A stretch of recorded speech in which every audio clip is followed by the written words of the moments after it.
to contemporary issues.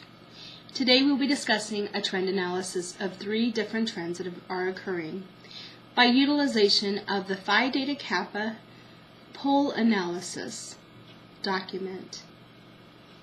I will discuss 3 trends, their threats, perceived threats, and recommendations about utilizing these trends in improving education in my organization in Mesquite, Nevada, Our Lady of Guadalupe Catholic Church, and Bunkerville and Mesquite, Nevada, RCIA program. I work with Deacon John L. Smith, who is a doctor, and he teaches at the St. Francis School of Theology for Deacons in Denver, Colorado, as well as the coordinator for our RCI program here in Mesquite, Nevada. I look forward to discussing how I'm going to apply these trends in the future in our RCIA program. First of all, however, you will witness or experience a PowerPoint presentation in discussing the 3 trends I have chosen. Secondly, I'll be discussing recommendations, learning insights, and goals that I've achieved through this process.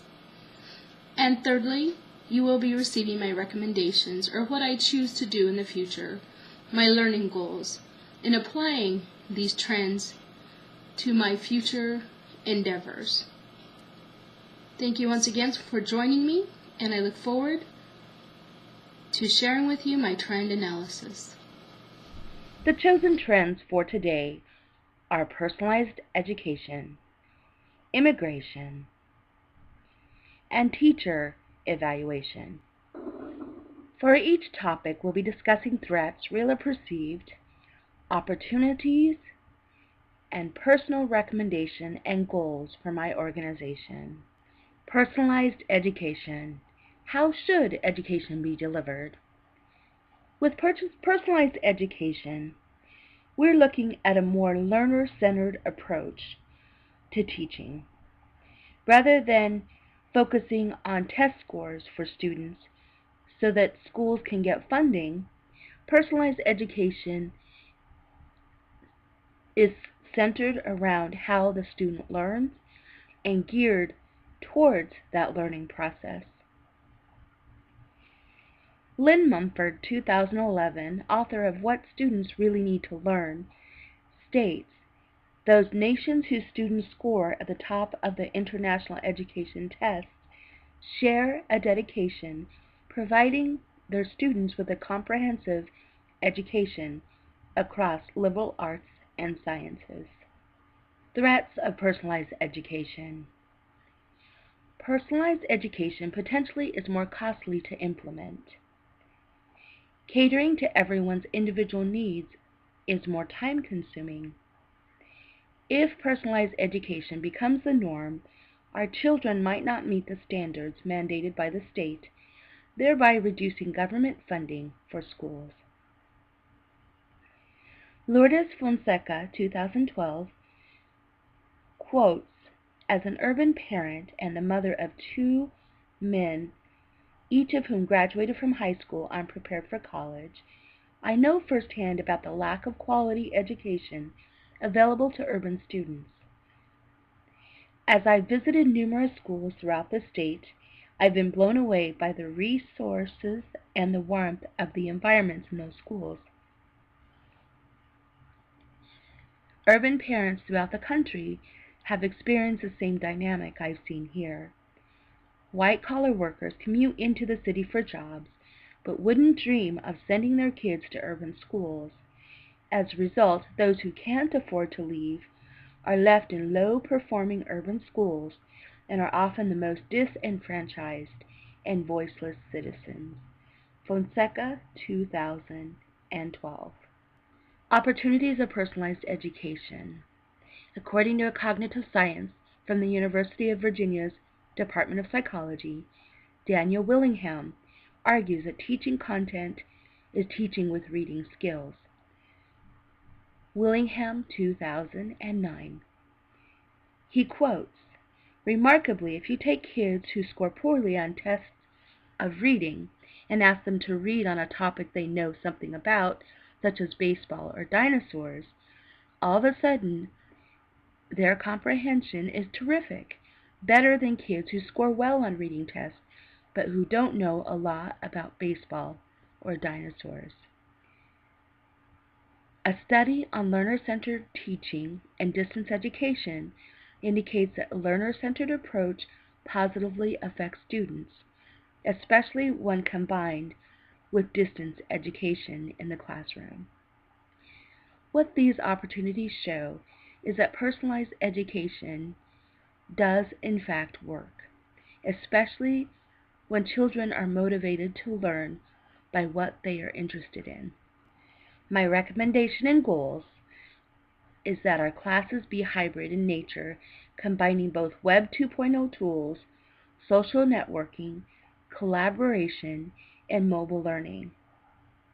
By the fall of 2014, our RCIA program will achieve an online component that will meet the students where they are at and improve learning accessibility for all. For those who do not have access, the church possibly can help provide that access for them. Our hybrid courses would be learner-centered, personalized, both online and face-to-face. Our second topic is immigration. Does immigration affect the way we teach? An interesting fact about America's attitude about immigration is most Americans oppose providing free public education and other benefits to children of immigrants who are in the U.S. illegally. This too follows party lines, with Democrats indicating support on this question. Interestingly, Americans living in the West were evenly divided on this question, 48 approved versus 52 opposed, while Midwesterners were more opposed, 29% approved versus 70% opposed. Bouchard and Lopez, 2012. Threats from immigration in education. The real threats are schools are unprepared to deal with a huge influx of immigrant children. Hispanics are less likely to have good SAT scores, Bouchard and Lopez, 2012. And Latinos are less likely to obtain higher paying jobs or a higher education, Lopez, 2005. The perceived threats are having immigrant children in our schools leaves less for those who are in America legally. And American society sees immigrant children as invaders, Rousseau and Osborne, 2012. Opportunities of immigration in schools. Embracing immigration in schools will be an advantage to teach about globalized citizenship. According to Betts, 2012, there are 3 premises or principles about global citizenship. Mankind is essentially one family. Unity is essential, and it will generate from diversity. And there is no place for prejudice of any type.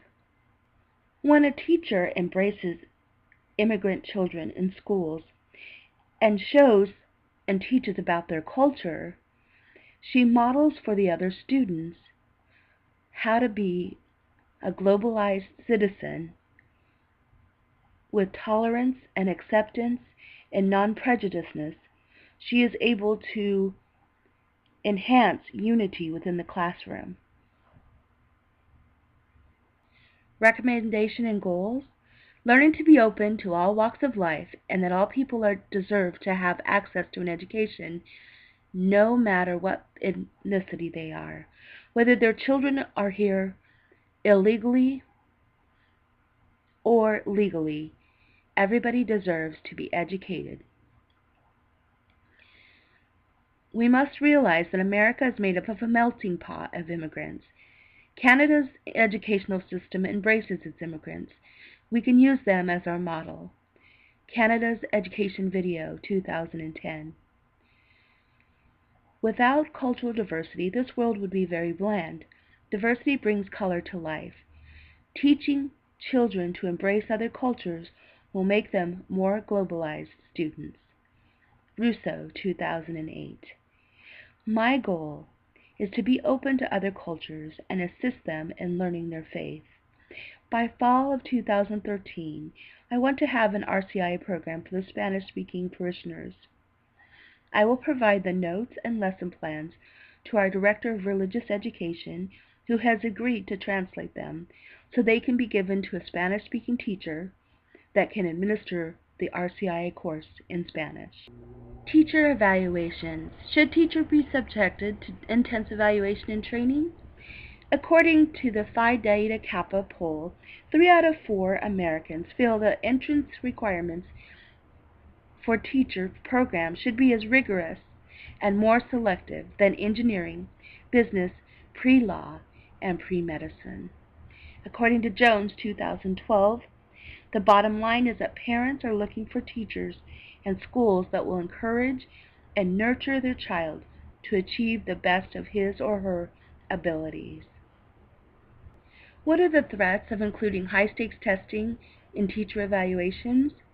The real threats: students' cognitive abilities are dumbed down because they are not exposed to a more rounded curriculum. Mumford, 2009. Curriculums are limited to skill-based tested courses rather than a curriculum that is personalized to the student's interest and desire. Willingham, 2009. To compare teacher evaluations with high-stakes testing is limiting teacher creativity in the classroom and measuring her ability to teach effectively by her students' scores. It does not take into consideration many other factors involving teaching skills.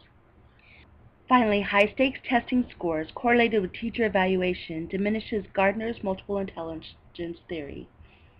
Children learn more than just 3 R's, according to Gardner.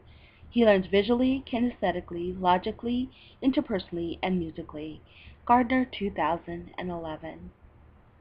In New York City, a study by Grossman and Loeb, 2010, examined the relationship between teacher education and student achievement. Their findings concluded that when teachers in training have the opportunity to engage in activities that are closely related to the practices of professional teachers, they were effective in achieving good student scores the first year of teaching. Boyd et al., 2006. For my organization currently, there is no assessment, training, or evaluation for teachers. Opportunities for improvement are occurring as we speak. I am getting trained under Deacon John Smith, who is the director of St. Francis Theological School for Deacons in Denver, Colorado. My training under him has been extensive. As far as evaluation, Deacon John Smith comments on my delivery of course material every class we have, so I am being constantly evaluated. Recommendation and goals: more recruitment and training of new teachers to build a stronger RCIA team. Development of a more comprehensive curriculum that uses Web 2.0 tools more efficiently. And develop an end-of-class survey to get feedback from students about how the class is doing and our teaching. Our goals: by May of 2013, provide an end-of-class survey to be administered to gather feedback from the students. And by the fall of 2013, develop a plan to train more RCIA instructors and develop a core team of teachers to teach our course.